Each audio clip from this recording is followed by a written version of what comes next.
This has been a great conference, hasn't it? So how about we show a little love to Georges and everybody who spent so much effort and time making the last few days such a wonderful experience. So let's have a round of applause. Standing ovation, yeah, I like it.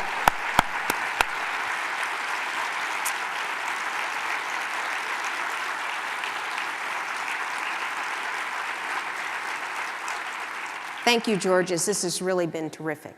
So here we are at the closing session, and I'm delighted to have been asked to come and talk to you about what it's going to take for APHA to reach the goal of helping the United States be the healthiest nation in just a generation, because that's exactly what the Robert Wood Johnson Foundation is working to achieve as well. In fact, we've officially embraced building a culture of health as our organization's vision. We've made it the central aim of everything we do. And judging from what I've heard from so many of you, it's clearly your central aim as well. And that's the reason I'm looking forward to hearing what wise words our panelists are going to give us later on in the afternoon. So let me begin by saying, we all know that making this country the healthiest in the world is going to require a major shift in our values and in the actions of everyone. It's a shift that's going to require we make health a key part of everyday life. Now, why?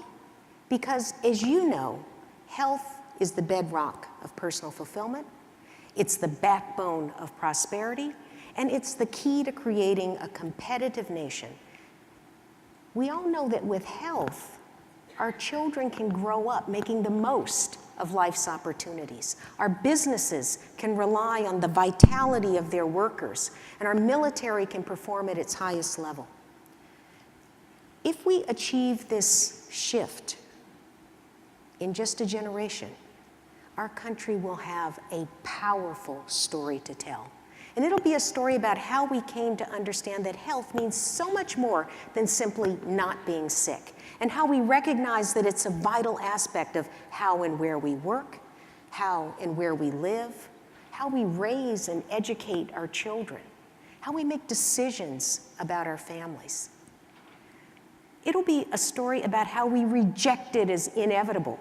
Our kids, a third of whom are already obese or overweight, have a real chance of living sicker and dying younger than their parents.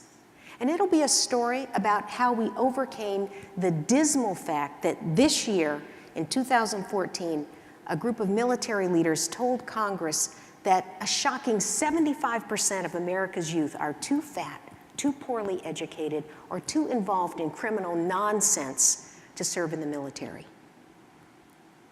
It'll be a powerful story about how we resolve to no longer accept that our nation spends $2.7 trillion on health care and yet continues to lose $227 billion in productivity each year because of poor health. Yet building a culture of health is an idea that will require us to stretch our current understanding of what health is in ways that we've never done before. It's going to be a view that respects America's rich diversity, our different backgrounds, our family and ethnic traditions, and the right for health to mean different things to different people. It's a view that recognizes that we all have a right to equal health, no matter what our background, our heritage, or our current state of health. So what does a culture of health look like? Well, it certainly looks like the World Health Organization definition of health. But I also want you to imagine a society where promoting health is as important as treating illness, and where everyone can get high-quality health care when, where, and how they need it. I want you to imagine doctors openly sharing medical notes with their patients, and then honestly discussing the value and price of those treatments in a way that lets patients get well and save money.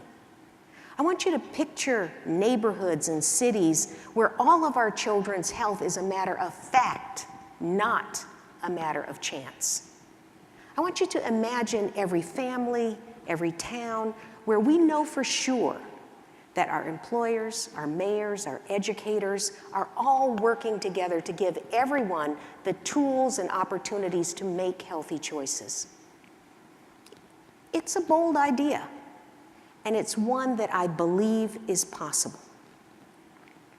Now, when I say this to public health audiences like you, I know what you're thinking. I'm a little naive, ill-informed. You know, the bubble over your head is saying, Risa, come on, nice fairy tale, but what about the harsh realities? I mean, our current system is not the healthiest. We're facing a raft of professional and political and economic challenges. You know, the recent cases of Ebola in the US are good examples of how the persistent cracks that we have in our preparedness system, misunderstanding, and the serious consequences of the massive cuts that our health departments have endured over the years are taking their toll. And on top of that, too many Americans still have avoidable chronic illnesses. Every day, tens of thousands of hospitalizations or rehospitalizations happen that don't need to. Heart disease, stroke, cancer still account for 50% of deaths in America. And as we've underscored at this conference, the effects of where you live are so profound that your zip code may in fact be as important as your genetic code in how long and how well you live. Take a look at this slide. It's the DC Metro map. And if you look at the red line there, babies born out at the top of the red line can expect to live 84 years. But if they're born downtown, just a few subway stops away, they're going to live shorter, actually 7 years shorter. And right here in New Orleans, it's even worse. A person living in Lakeview, about 6 miles from here, can expect to live 25 years longer than someone born and raised in Iberville, which is very close to the French Quarter. Now, needless to say, these are not hallmarks of a culture of health. But I want you to remember this slide because I'm going to show you how these alarming images and the destruction that was caused by Hurricane Katrina combined to spark an impressive public health movement in this resilient city.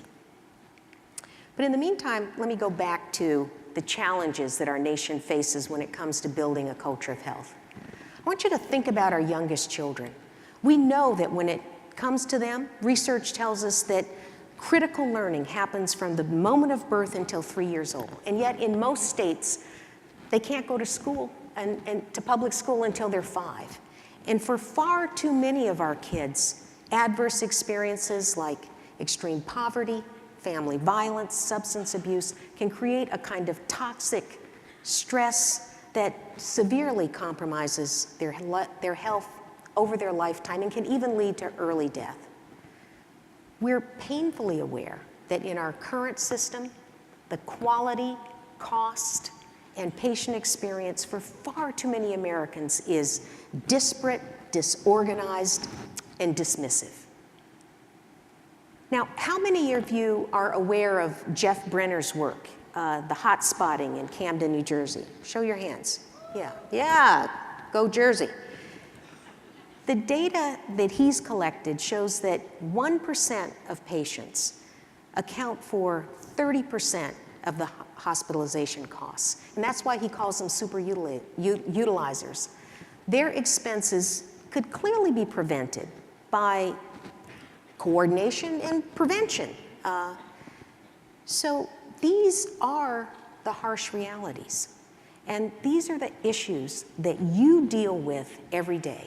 You know better than anyone that we are not going to achieve a culture of health if we continue down this path. But my hope is that by putting our heads together, we can begin building a movement that will start America down a new path. And of course, you know that that can only happen if our society undergoes a fundamental change in our perspective on what constitutes health. America has to experience a kind of light bulb moment, a moment that shines a beam of recognition on just how these serious, complicated, and very different issues are in fact intrinsically connected. So let me tell you about my light bulb moment. I trained as a physician at Harvard, and we rotated through one of the hospitals in West Roxbury, a few miles away. That's where I met a patient who will forever, to me, be Patient Ruth. She appeared at the admitting station one cold winter night, homeless and helpless. Her feet were swollen, and she wore only a pair of house slippers. She had raw leg ulcers that clearly made it very painful for her to walk. And her chart was thick because she had been to the hospital many times. And so we did what we always did. We gave her a few hours in a warm bed, some antibiotics, a decent meal. But the next day, she had to go because our job was done according to the rules. So she limped out the door and straight back to that dark tunnel of problems that she faced every day. No home, no job, lousy food, and no family or friends to help and connect her. Our care ended at the front door of the hospital, and that was so very short-sighted.